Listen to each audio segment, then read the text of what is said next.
terjadi karena segala sesuatu yang di luar kendali seperti hujan, mungkin ada bencana, ada macet lah apa gitu kan, dan mungkin ada ketika kita udah sampai di lokasi ada kendala. Contohnya kita ke desa tiba-tiba ada keadaan duka di desa, kita nggak mungkin sembarangan ambil dokumentasi gitu kan. Ya, ini yang maksud saya harus dipahamin dulu. Makanya tadi PH saya sejak dari awal sudah sangat jeli. Dia bilang gini, ini bagaimana pekerjaan ahli gini, kan ahli yang dihadirkan oleh pihak kejaksaan itu ahli auditor. Dan ahli auditor menyatakan dia dibantu oleh ahli IT dari Kominfo Kabupaten Karo. Ini aja udah salah, Bu. Iya. Ahli IT menghitung produksi video. Aduh, ahli IT dengan ahli video itu jauh berbeda. Itu juga harus kita pahamin. Dan kemudian yang lebih fatal seperti yang disampaikan oleh penasihat hukum saya tadi, ahli IT-nya ini kita tidak pernah lihat wujudnya. Tidak pernah dihadirkan di persidangan. Tapi perhitungannya dipakai. Iya. Kalau secara hukum saya nggak tahu apakah ini sangat apa ya, rancu ya. Tapi saya sendiri bagaimana dia mempertanggungjawabkannya, bagaimana saya bisa mendebatkannya jika tidak dihadirkan di persidangan gitu.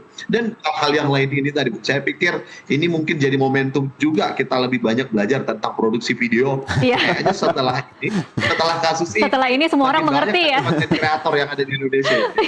Iya, baik. Bang Amsal, terakhir tadi Anda sudah. Iya, bagaimana? Bahkan saya berani mengatakan ahli ini yang tidak pernah muncul ini mungkin membuat posisi hukum kita ini menjadi amburadul. Seakan-akan sistem seperti ini bisa kita laksanakan. Sudah capek Komisi 3 kita mengatur ini segala prosesnya. Tapi kita hina dengan cara-cara seperti ini kan tidak benar. Iya. Dan satu lagi, Bu. Iya. Ya, saya juga sangat ketika saya membaca LHP itu, ketika saya menerima LHP, saya membaca ide diberi harga 0, ini merupakan sebuah, menurut saya, ini saya sedihnya di situ. Karena ketika ide dianggap sebuah 0, ini adalah sebuah kesalahan fatal, sangat fatal. Dan ini, walaupun tadi ini tidak selesai di sini, ini akan terus saya perjuangkan sampai akhir. Karena ketika ide dihargai sebuah 0, ini adalah sebuah kejahatan. Karena apa? Ide itu tidak ternilai, bukan tidak bernilai. Ini berbeda jauh. Ketika jaksa menganggap ide tidak bernilai, ini sebuah kejahatan.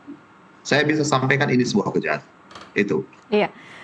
Iya, itu memang momen yang kemudian membuat banyak publik emosi ketika mendengar pledoi dari Bang Amsal mengatakan bagaimana semua itu dianggapnya seharusnya 0. Itu yang kemudian akhirnya membuat kasus ini menjadi kasus yang begitu diketahui oleh publik. Saya ingin pertanyaan terakhir Bang Amsal, karena saya tahu Bang Amsal sudah harus meninggalkan lokasi dan kemudian ada janji lagi. Tadi Bang Amsal sudah menyatakan pihak-pihak mana yang ingin diucapkan terima kasih karena membantu selama proses persidangan sampai kemudian hari ini diputus bebas. Sekarang mungkin pertanyaannya adalah kembali lagi ke tidak semua orang yang berada di dalam posisi Bang Amsal bisa seberuntung hari ini bisa mendapatkan akhir yang bahagia. Apa kira-kira pesan untuk orang-orang lain yang mungkin merasa sedang mengalami ketidakadilan, keyakinan apa yang harus mereka pegang agar bisa seberani dan sekuat Bang Amsal menghadapi kesewenang-wenangan?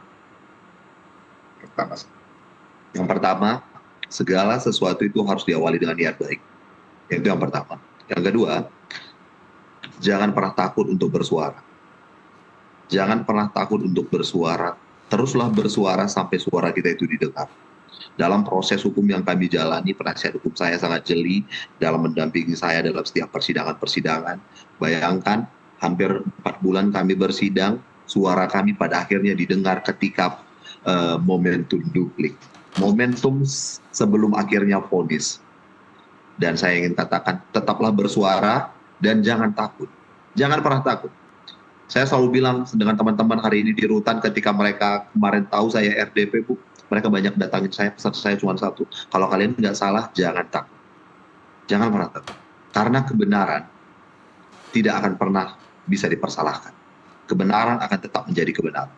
Baik, Itu. baik. Semoga didengar untuk orang-orang yang saat ini masih dalam perjuangan. Tapi sekali lagi selamat Bang Amsal dan juga Bang William untuk hasil hari ini. Kita mudah-mudahan bisa menyaksikan perkembangan kasus ini tidak berhenti di vonis bebas saja, tetapi kemudian harus ada yang bertanggung jawab terhadap kekonyolan yang terjadi di dakwaan kemarin. Terima kasih Bang Amsal dan juga Bang William. Terima kasih juga Bang Laja. Terima kasih. Tetap berjuang, tetap berkarya. Gekraf luar biasa, Gekraf luar biasa. Oke, saya terakhir ke Pak Laja sekarang, pembelajaran apa yang kemudian harus diambil dari kasus ini untuk teman-teman di industri kreatif supaya kemudian mungkin lebih hati-hati kali ya ketika harus berhadapan, ketika harus membuat proposal, ketika harus menyusun RAB agar kemudian tidak dengan mudah bisa dijebak dalam situasi seperti ini. Ya, pertama mungkin sebuah presentasi yang mendetail mengenai apa yang ditawarkan. Seperti tadi yang Bang Amsal sampaikan bahwa misalnya dia buffering harinya tuh sampai 2 minggu, misalnya takut cuacanya atau kejadian-kejadian apa yang ada di lapangan. Karena kan kalau kita bekerja di alam kan segala sesuatunya bisa terjadi. Iya. Misalnya cuaca mendung beberapa hari, drone-nya nggak bisa terbang. Jadi apa itu semua harus disebutkan di dalam proposal ya, bahwa ini adalah estimasi yang terburuk lah gitu ya kira-kira. Sama aja kayak kita misalnya sewa ruangan kita bisa pakai 6 jam, 8 jam, tapi kan tetap harus dibayar.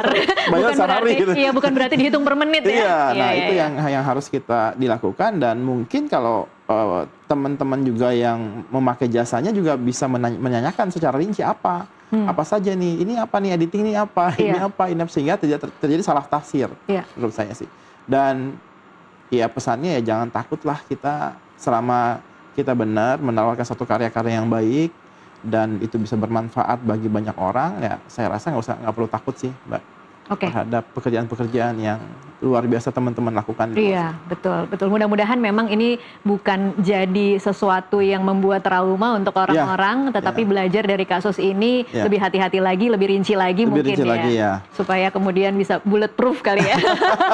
Tidak bisa diapa-apakan atau dikriminalisasi. Itu yang kemarin kami berdiskusi, Ketua Umum kami, Kak Wendra Lukistian, itu sangat khawatir bahwa teman-teman yang di semua daerah bisa khawatir dan akhirnya ekonomi tidak berjalan. Betul. Apa yang direncanakan atau dicanangkan atau ditargetkan sama pemerintah yang bisa ekonomi kreatif membuka lapangan kerja sebanyak-banyaknya, karena teman-teman generasi yang sekarang ini Mbak, teman-teman anak-anak muda ini kan tidak bisa misalnya jadi pengusaha tambang, ya kan? Iya.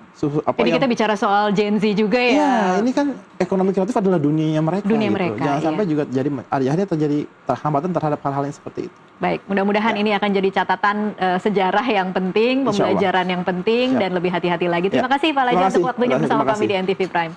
Dan pemirsa tetaplah bersama NTV Prime. Usai jeda, saya akan kembali bersama rekan saya Naila Husna di NTV Prime Bulletin. Saat lagi.